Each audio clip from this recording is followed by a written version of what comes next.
कृतिका नक्षत्र कहाँ पड़ता है, ये जानना बहुत जरूरी है। चाहे वो आपका जन्म नक्षत्र हो या आपकी कारक नक्षत्र हो या फिर वो नक्षत्र चंद्र हो, लग्न हो, केंद्र या त्रिकोण के घरों में हो।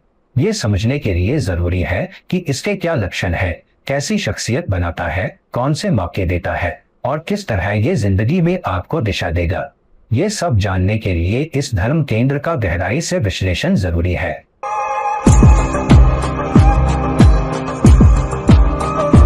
हेलो, नमस्कार और आदाब सभी दोस्तों को। आपके दोस्त और गाइड इरफान की तरफ से एक बार फिर आपके अपने चैनल एस्ट्रो एश्योरेंस पर हम नक्षत्रों की सीरीज कर रहे हैं और हमने ग्रहों को राशियों में अलग अलग नक्षत्रों में देखा है। हमने अलग अलग घरों के मालिकों को भी नक्षत्रों में देखा है, दूसरे ग्रहों के नक्षत्रों में बैठे ग्रह भी देखे हैं और अब हमने नक्षत्रों को खुद ही डिटेल में समझने की सीरीज शुरू की है। हम अश्विनी से गुजरे हैं, दूसरा भैणी भी देख चुके हैं। आज हम कृतिका नक्षत्र की बात करेंगे और वो आपकी जिंदगी के किन किन पहलुओं में कैसी भूमिका निभाएगा। ये इस बात पर निर्भर करेगा कि वो कहाँ पड़ा है, उसकी क्या खासियतें हैं। तो पहले गहराई में जाए और देखिए कि इस नक्षत्र की फितरत और खास बातें क्या है। पहली बात, ये नक्षत्र मेष और वृष राशि में फैला हुआ है। हालांकि मेष में सिर्फ एक पद है और बाकी के 3 पद वृष राशि में है। इसका प्रतीक है उस तरह जो तेजी और सटीकता दिखाता है। कुछ मायनों में ये अंग्रेजी के शब्द क्रिटिकल या आलोचना से भी मिलता जुलता है। ये सूर्य के अधीन है और अग्नि देवता से जुड़ा है, इसलिए इसमें जोश, दृढ़ता और आग जैसी शख्सियत झलकती है। ये लोग तेज दिमाग वाले, बहादुर और मकसद पर टिके रहने वाले होते हैं। अक्सर अधिकार वाले रोल में यानी लीडरशिप वाले कामों में ये सामने रहना पसंद करते हैं। जहां भी कृतिका नक्षत्र पड़ता है, अगर वो किसी घर के बीच के हिस्से में है या लग्न के अंश के करीब है, मिसाल के तौर पर अगर लग्न 15 अंश पर है और कृतिका लगभग 14 या 15 अंश पर या घर के बीच में है, तो उसका असर ज्यादा तेज होता है बजाय किनारे पर होने के। इनमें एक तरफ पालन पोषण का गुण भी होता है। एक लीडर अपनी टीम को अपने से नीचे वालों को भी संभालता है, लेकिन साथ ही एक लीडर चाहता है कि उसकी टीम भी उस जैसी बने, उसके नक्शे पर चले। इसलिए इनमें यह भी तजुर्बा होता है कि वो अपने नीचे वालों से भी परफेक्शन और बेहतरी की उम्मीद रखते हैं। इसलिए कई बार ये लोग ज्यादा आलोचनात्मक और एक्शन ओरिएंटेड लग सकते हैं। इन लोगों के पास वक्त बर्बाद करने का वक्त नहीं होता।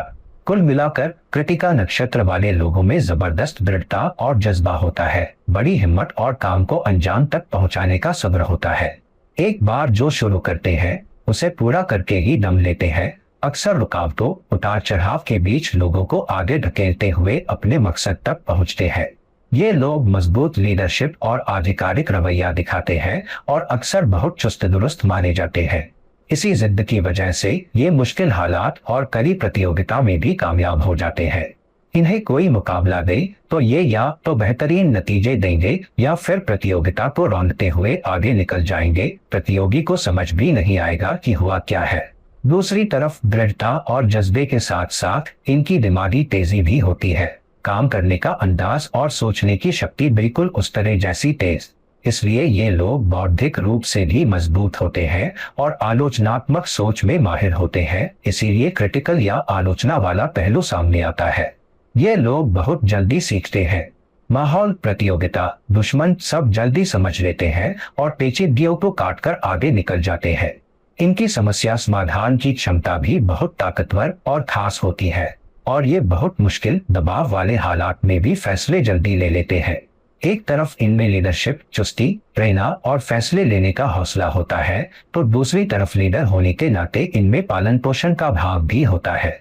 इसलिए कभी कभी ये ज्यादा दबंग और हावी लग सकते हैं, लेकिन साथ ही इनमें एक नर्म, पालन करने वाला पहलू भी होता है जो सूर्य से भी मिलता है। एक आग जैसी ऊर्जा। आग हमें पोषण देती है। सूर्य अपनी किरणों से ऊर्जा देता है और उससे पौधों, माहौल, पत्तियों के जलने से हमें पोषण मिलता है।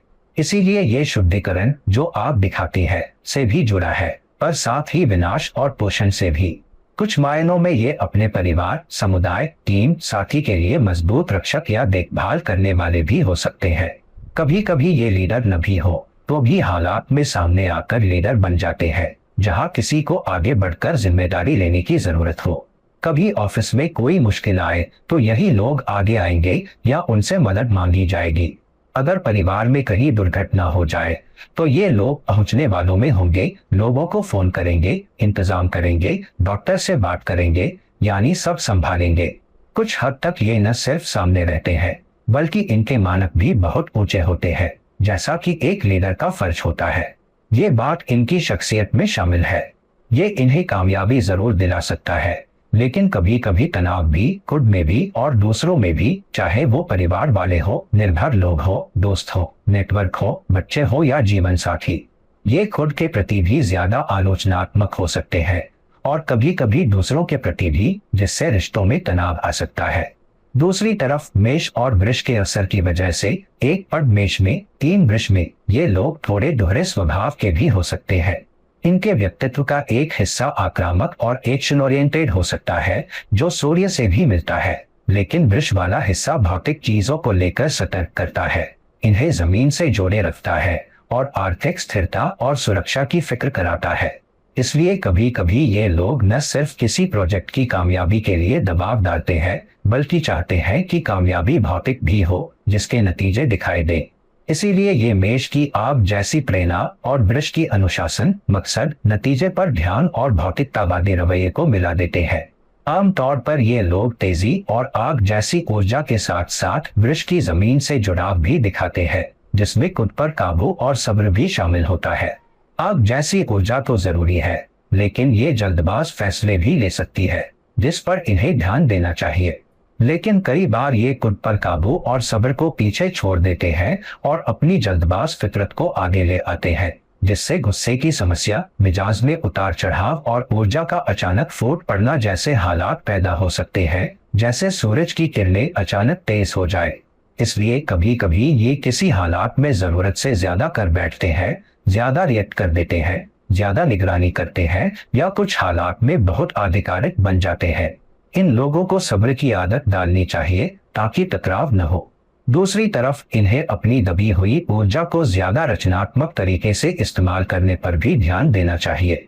इन्हें अपनी ऊर्जा को किसी ऐसे काम में लगाना चाहिए जो ज्यादा उपयोगी हो, जो किसी सार्थक मकसद से जुड़ा हो, जैसे संगठन या प्रोजेक्ट से जुड़ा आउटपुट, बजाय इसके कि लोगों को उनका बेहतर वर्जन बनने के लिए दबाव डाले, अनुशासित रहने, समय पर आने, मेहनती बनने के लिए दबाव डाले, यानी प्रोजेक्ट पर ध्यान देने की बजाय लोगों पर ज्यादा दबाव डाले। इसलिए कभी कभी ये लोग प्रोजेक्ट की मांग करने की बजाय शारीरिक तौर पर ज्यादा मांग करने वाले लग सकते हैं। प्रोजेक्ट का आउटपुट चाहे जो हो, आपको समय पर रहना होगा, मेहनती होना होगा, अनुशासित होना होगा, संगठित होना होगा। ये बात ये न सिर्फ अपनी टीम पर थोप सकते हैं बल्कि कभी कभी परिवार वालों पर भी, क्योंकि खुद भी वैसे ही होते हैं। कुल मिलाकर संगठित माहौल में रहना और खुद को सुधारना तो अच्छा है, लेकिन कभी कभी दूसरों के लिए ये ज्यादा हो सकता है। कभी कभी दूसरे लोग आपके अधीन काम करने वाले नहीं बल्कि आपके नेटवर्क के लोग हो सकते हैं और वहां आप ज्यादा दबंग या दखलंदाज बनकर बुरा प्रभाव डाल सकते हैं, लोगों को दूर कर सकते हैं। इसलिए इसे संभालना भी जरूरी है। अगर कृतिका नक्षत्र 7वें घर में है तो ऐसे लोग खास तौर पर वृष या वृश्चिक राशि वालों में जरूरत से ज्यादा दूसरों में, अपने साथी में कमियां निकाल सकते हैं। अगर उन्हें अपने साथी में कोई कमी दिखे भी तो उन्हें संतुलन बनाना चाहिए। उस आलोचना को ज्यादा सहयोगी तरीके से इस्तेमाल करना चाहिए, बजाय इसके कि वो हमेशा गलतियां निकालने वाले, हमेशा आलोचना करने वाले या सख्त आलोचक बनकर रह जाए। इससे उनके निजी रिश्ते कभी कभी खराब हो सकते हैं। अगर 10वें घर में है तो आप ज्यादा दबाव डालने वाले आधिकारिक सुपरवाइजर या लीडर बन सकते हैं, इसलिए आपको बहुत सावधान रहना चाहिए। अगर 5वें घर में है तो आप कभी कभी माता पिता के तौर पर ज्यादा दबाव डालने वाले बन सकते हैं। अगर 5वें घर में ठीक से नहीं बैठा है तो इससे बुरे रोमांस, साथियों से अलगाव भी हो सकता है, क्योंकि सामने वाले को लगेगा कि आप बहुत दबंग है, आधिकारिक है और हमेशा अपनी मर्जी चलाना चाहते हैं। जहां भी ये पड़ता है वहां जरूरत से ज्यादा परफेक्शनवाद आ सकता है, ऊंचे मानक ऐसे कि पूरे न हो। कभी कभी आप खुद भी इन ऊंचे मानकों पर खड़े नहीं उतर पाते क्योंकि आप बहुत दबाव डालते हैं और कभी कभी फोकस आप पर नहीं बल्कि किसी और पर होता है। इसलिए इन्हें अपनी आक्रामकता और सख्त टास्क मास्टर की भूमिका को संभालना चाहिए।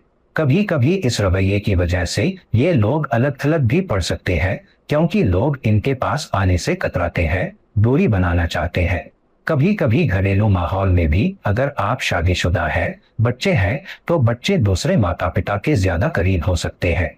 अगर आप माँ भी है तो पांचवें घर में बहुत ज्यादा आलोचनात्मक ऊर्जा आपके बच्चों को आपसे दूर उनके पिता, दादा दादी, चाची या दोस्तों के करीब धकेल सकती है।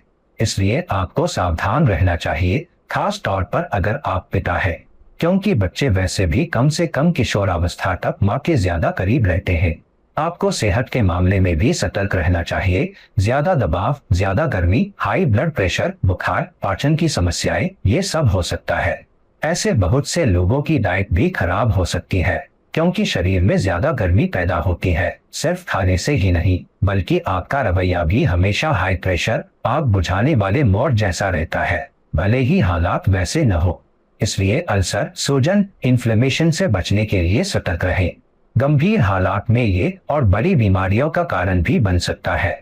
ज्यादा पानी पीना, गर्म तासीर वाला खाना कम खाना, ध्यान करना, शांत रहना, ये सब फायदेमंद रहेगा। दूसरी तरफ इन्हें अपने रिश्तों के बारे में भी सावधान रहना चाहिए, क्योंकि कभी कभी इनकी जुबान बहुत तेज होती है और ये बिना सोचे समझे बेवजह की सलाह भी दे देते हैं, उन हालात में भी जहां चुप रहना बेहतर होता है। इससे रिश्तों में तनाव आ सकता है, खास तौर पर अधीनस्थ लोगों, साथी या बच्चों के साथ। इसलिए इन्हें अपनी बातचीत और हमदर्दी पर भी ध्यान देना चाहिए, क्योंकि व्यंग्य, कटु बातें, उस तरह जैसी तेजी अपनों के साथ भी निकल सकती है। एक और चीज जिस पर ध्यान देना जरूरी है वो है ज्यादा काम करना या थकान से बर्नआउट हो जाना, खास तौर पर अगर ये आपका जन्म नक्षत्र का मालिक है या लग्न का मालिक है, या जहां आपका लग्नेश बैठा है, चंद्रमा वाली जगह नहीं, वो आपका जन्म नक्षत्र है, बल्कि जहां आपका लग्नेश पड़ा है। अगर वो कृतिका नक्षत्र में चला जाए तो अक्सर लग्नेश का कृतिका में होना, खास तौर पर पहला पद, मतलब है कि आप महत्वाकांक्षा से बहुत प्रेरित हो सकते हैं, कामयाबी की चाहत बहुत ज्यादा हो सकती है और कभी कभी आप खुद पर ज्यादा जोर डाल सकते हैं, जिससे आराम और काम जिंदगी के संतुलन में गड़बड़ी आ सकती है। ऐसे लोगों में बर्नआउट कई बार बहुत देखा जाता है। इन लोगों के लिए कौन से करियर अच्छे हैं? आमतौर पर वो भूमिकाएं जहां ये अपनी लीडरशिप दिखा सकें या अधिकार का इस्तेमाल कर सकें, किसी प्रोजेक्ट के लीडर, मार्केटिंग पहल के leader, MD, CEO, executive vice president, किसी टीम के लीडर, यहाँ तक कि सॉफ्टवेयर टीम के ओवरऑल मैनेजर। ये लोग कांस्टेबलरी भूमिकाओं, रक्षा से जुड़े कामों, पुलिस, सेना, सशस्त्र बलों और कुछ हद तक कानून प्रवर्तन एजेंसियों में भी अच्छा कर सकते हैं। नक्षत्र के उस तरह वाले प्रतीक की वजह से ये अच्छे सर्जन, डॉक्टर भी हो सकते हैं। बहुत से सर्जन कृतिका नक्षत्र के होते हैं और अगर केतु भी आपकी कुंडली में मजबूत है तो आप मेडिकल प्रोफेशन में हो सकते हैं, खास तौर पर सर्जरी में। अगर आप बच्चों के डॉक्टर भी हैं तो आपके पास बहुत से मरीज कटने, छिलने, बिच्छू सांप के काटने, साइकिल दुर्घटना, छोटे मोटे कट जिन्हें टाके लगाने हो, वो लगातार आ सकते हैं। ये लोग कभी कभी उन पेशों में भी जा सकते हैं जो मंगल या सूर्य से जुड़े हो, जैसे फायर इंजीनियरिंग, फायर उपकरण बनाना, भट्टी में काम, बिक्री, कुछ भी जिसमें आग, तेजी, धार वाली चीजों का निर्माण शामिल हो। हालांकि इनके लिए सबसे बेहतर है उद्यमिता, किसी प्रोजेक्ट, संगठन, विभाग या पहल का नेतृत्व करना। दूसरे क्षेत्रों में इंजीनियरिंग या टेक्नोलॉजी के काम, खास तौर पर जहां लीडरशिप चाहिए, जैसे इंजीनियरिंग, आर्किटेक्चर या हाईटेक क्षेत्र। कुछ लोग फैशन और डिजाइन में भी बहुत अच्छा कर सकते हैं, खास तौर पर अगर कृतिका का तीसरा या चौथा पद हो, जहां वृष और शुक्र की ऊर्जा आती है। इसलिए फैशन डिजाइनर, लेखक, डिजाइन के काम वाले, यहाँ तक कि घर की लैंडस्केपिंग, अपने काम में सौंदर्य भाव लाने वाले भी अच्छा कर सकते हैं। ये लोग और किन नक्षत्रों के लोगों के साथ ज्यादा मेल खाते हैं?